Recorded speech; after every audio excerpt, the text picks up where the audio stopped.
عبد المطلب کی نظر اور عبداللہ کی جان بچ گئی۔ زمزم کی کھدائی میں عبد المطلب تھک کر چور ہو گئے، جس کا دل پر کافی اثر ہوا اور تنہائی کا احساس شدت سے ستانے لگا۔ اس وقت تک ان کے صرف ایک ہی اولاد تھی جس کا نام تھا حارث۔ انہوں نے نذر مانی اور اللہ سے دعا کی، خدایا اگر تو مجھے 10 بیٹے عطا فرمائے اور سب کے سب جوان ہو کر میرا ہاتھ بٹانے لگیں تو ایک کو تیرے نام پر قربان کر دوں گا۔ عبد المطلب کی یہ آرزو پوری ہوئی۔ اللہ نے ان کو 10 بیٹے دیے، سب پلے بڑھے جوان ہوئے اور ان کا ہاتھ بٹانے لگے۔ اب نذر پوری کرنے کا وقت آ گیا۔ عبد المطلب نے بیٹوں کو جمع کیا اور سارا قصہ سنایا۔ بیٹوں نے نہایت سعادت مندی کا مظاہرہ کیا۔ ابا جان، ہم سب دل و جان سے حاضر ہیں، جس کو چاہیں آپ قربان کر دیں۔ باپ نے کلیجے پر پتھر رکھ کر ان سب کو ہدایت کی، اچھا تو الگ الگ تیروں پر اپنے اپنے نام لکھ لاؤ۔ سب بیٹے اپنا اپنا نام لکھ کر باپ کے پاس لے گئے۔ عبد المطلب نے ان تیروں کو ساتھ لیا اور کعبے میں آئے، وہاں فال نکالنے والے سے ملے اور اس کو وہ تیر دے دیے کہ معلوم کرے بتوں کے مہاراجا حبل کو کون سا بیٹا پسند ہے۔ اس وقت مکے میں رواج تھا، جب کوئی اہم کام درپیش ہوتا تو تیروں سے فال نکلواتے، اس طرح دیوتاؤں کی مرضی معلوم کرتے۔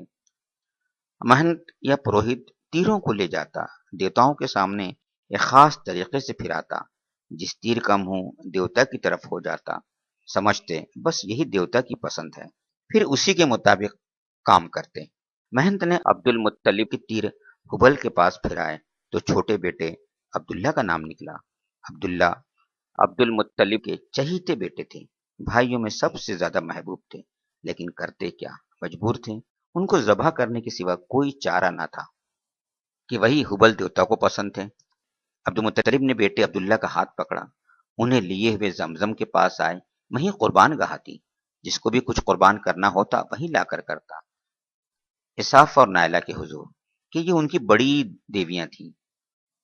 یہ خبر لوگوں کے دلوں پر بجلی بن کر گری اور جنگل کی آگ کی طرح سارے شہر میں پھیل گئی۔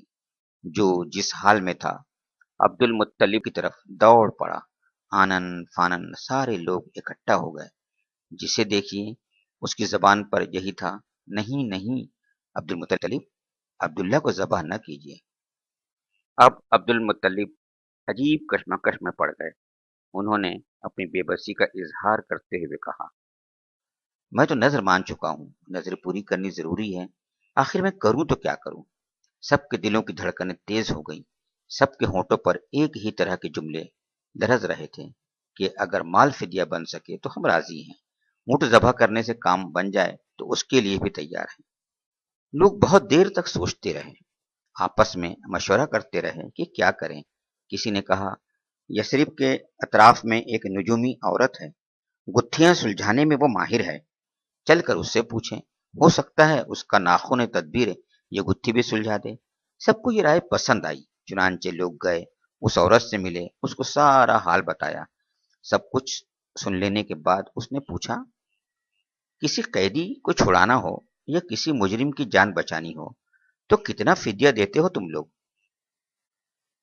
سب ایک ساتھ بول پڑے، ایسا لگ رہا تھا جیسے انہیں امید کی کوئی کرن نظر آ گئی ہو۔ 10 اونٹ، 10 اونٹ۔ تو ایسا کرو، 10 اونٹ اور عبداللہ کے نام کا قراڑ ڈالو، اگر اونٹوں کے نام قراڑ نکل آئے تو بہتر ہے، ورنہ 20 اونٹ کر دو، اگر پھر بھی عبداللہ کا نام نکلے تو 10 اور بڑھا دو، اسی طرح 10 10 بڑھاتے رہو یہاں تک کہ تمہارا رب راضی ہو جائے۔ اس نجومی عورت نے اس گتھی کو بھی سلجھا دیا اور مرجھائے ہوئے چہرے گلاب کی طرح کھل اٹھے۔ لوگوں نے ایسا ہی کیا، 10 اونٹ اور عبداللہ کے نام کا قراڑ ڈالا تو عبداللہ کا نام نکلا، 10 اونٹ اور بڑھا دیے، پھر عبداللہ کا نام نکلا، 10 اور بڑھا دیے، پھر عبداللہ کا نام نکلا، 10 اور بڑھا دیے، پھر بھی عبداللہ کا ہی نام نکلا۔ لوگ اسی طرح 10 10 اونٹ بڑھاتے رہے اور عبداللہ کا ہی نام نکلتا رہا۔ ادھر عبد المطلب کھڑے عاجزی کے ساتھ دعا میں مصروف تھے، خدایا یہ فدیہ قبول کر لے، خدایا عبداللہ کی جان بچا لے۔ جب بڑھتے بڑھتے 100 اونٹ ہو گئے تو قراڑ اونٹوں کے نام نکل آیا۔ اب کیا تھا، لوگ خوشی سے اچھل پڑے، عبد المطلب کو ہر طرف سے مبارکباد دی جانے لگی۔ مبارک ہو عبد المطلب، اللہ نے بیٹے کا فدیہ قبول کر لیا۔ لیکن عبد المطلب ابھی مطمئن نہ ہوئے، دو بار اور قرا ڈلوایا کہ کچھ شبہ نہ رہ جائے، خدا کی مرضی کیا ہے صاف صاف معلوم ہو جائے۔ جب پوری طرح اطمینان ہو گیا تو اونٹ ذبح کیے گئے اور وہیں چھوڑ دیے گئے۔ شادی آمنہ سے عبداللہ کو خدا داد حسن ملا تھا، اٹھتی ہوئی جوانی تھی جو حسن کو دوبالا کر رہی تھی۔ چہرہ کیا تھا، چاند کا ٹکڑا، ہر دیکھنے والی آنکھ ان پر فدا تھی اور بہتری عورتیں ان سے شادی کی آرزو مند تھی۔ نظر والا واقعہ ہوا تو گھر گھر اس کا چرچا ہو گیا، اس سے ان کی عظمت اور بڑھ گئی، سب دل و جان سے انہیں چاہنے لگی۔ بہت سی عورتوں نے نکاح کی خواہش کی اور کوشش بھی کی، لیکن یہ شرف سب کو کیسے ملتا، وہ ایک ہی قسمت میں تھا۔ ان کے بیٹے کی ماں کون ہوگی یہ بھی خدا کے ہاتھ طے تھا۔ ان کی شادی آمنہ سے ہوئی جو قریش کی سب سے معزز خاتون تھی اور بنی زہرہ کے سردار کی بیٹی تھی۔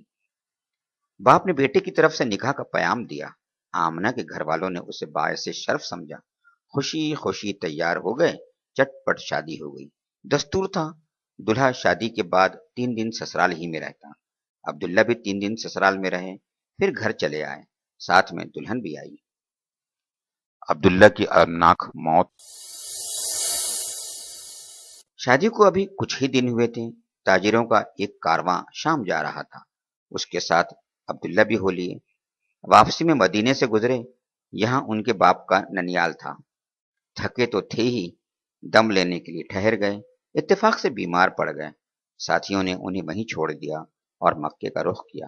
وہاں پہنچ کر باپ کو بیماری کی خبر دی۔ عبد المطلب نے بیماری کا حال سنا تو فوراً بڑے بیٹے حارث کو مدینے دوڑایا کہ وہاں جا کر بھائی کی تیمارداری کریں، جب اچھے ہو جائیں تو ساتھ لے آئیں۔ لیکن افسوس، حارث نے اپنے بھائی عبداللہ کو نہ دیکھا، وہ انہیں اپنے ساتھ مکہ نہ لائے کہ باپ کی آنکھیں ٹھنڈی ہوتی، دلہن کے دل کو قرار آتا اور قوم کی تسکین کا سامان ہوتا۔ کیا کرتے، قسمت ہی میں نہ تھا۔ ان کے پہنچنے سے کچھ ہی دن پہلے عبداللہ کا انتقال ہو چکا تھا اور جسم سپرد خاک ہو چکا تھا۔ باپ سے دور، دلہن سے دور، قوم سے دور، دور بہت دور۔ حارث واپس آئے تو عبداللہ کے بجائے عبداللہ کی موت کی خبر لائے۔ کسے معلوم تھا شام کا یہ سفر سفر آخرت بننے والا ہے، اور جہاں عبداللہ کی جان بچانے کی تدبیر کا سراغ لگا تھا، وہیں اللہ کا فرشتہ پروانہ موت لے کر اترنے والا ہے۔ مدینہ جہاں سے لوگ کل عبداللہ کی نئی زندگی کا پیام لے کر آئے تھے، آج وہیں سے عبداللہ کی وفات کی حسرتناک خبر آ رہی ہے۔ خبر بڑی دردناک تھی، نوجوان کی موت، وہ بھی عبداللہ جیسے نوجوان کی۔ جس نے سنا تڑپ اٹھا۔ عبداللہ نے نئی زندگی پائی، ان کی جان بچنے پر سب کو غیر معمولی خوشی تھی۔ اچانک موت کی خبر سن کر لوگوں کو رنج بھی غیر معمولی ہوا۔ ساری قوم سوگوار تھی، ہر طرف اداسی چھائی ہوئی تھی۔ بوڑھے باپ پر تو رنج و غم کا پہاڑ ٹوٹ پڑا، صدمے سے دل پاش پاش ہو گیا۔ عبداللہ کی موت پر صبر آئے تو کیسے، اور آمنہ کا تو سہاگ ہی اجڑ گیا۔ دل کی دنیا ویران ہو گئی، سارے ارمان حسرتوں میں تبدیل ہو گئے۔ کتنی امیدیں تھیں جو خاک میں مل گئیں، کتنے حسین خواب تھے جو شرمندہ تعبیر نہ ہو سکے، کتنی آرزویں اور تمنائیں تھیں جو سینے میں ہی دفن ہو کر رہ گئیں۔ کل جو خاتون قریش کی ناظرینوں کی نگاہ میں قابل رشک بنی ہوئی تھی، آج اس کی حالت قابل رحم تھی۔ جو سر دوسرے سروں کے درمیان شرف و عزت سے اونچا ہو رہا تھا، آج وہ رنج و غم سے وبال دوش بنا ہوا تھا۔ عبداللہ کا انتقال ہوا تو آمنہ امید سے تھی۔ اللہ کی قدرت، کچھ ہی دن پہلے حبل دیوتا عبداللہ کی جان لینے پر تلے ہوئے تھے، مگر اللہ نے انہیں بھینٹ چڑھنے سے بچا لیا۔ اس وقت ان کے پاس اللہ کی ایک عظیم امانت تھی، انسانیت کی سب سے بیش قیمت متاع۔ جب تک وہ کسی اور کے سپرد نہ ہو جائے، ناممکن تھا کہ عبداللہ اس دنیا سے چلے جائیں۔ اب وہ امانت آمنہ کو سونپی جا چکی تھی۔ عبداللہ سے اللہ کو جو کام لینا منظور تھا وہ پورا ہو گیا، تو اللہ نے انہیں اٹھا لیا۔ اب کوئی فدیہ کام نہیں آ سکتا تھا، تقدیر کا فیصلہ اٹل تھا۔ عبداللہ کی وفات ہوئی تو ان کی عمر 25 سال تھی۔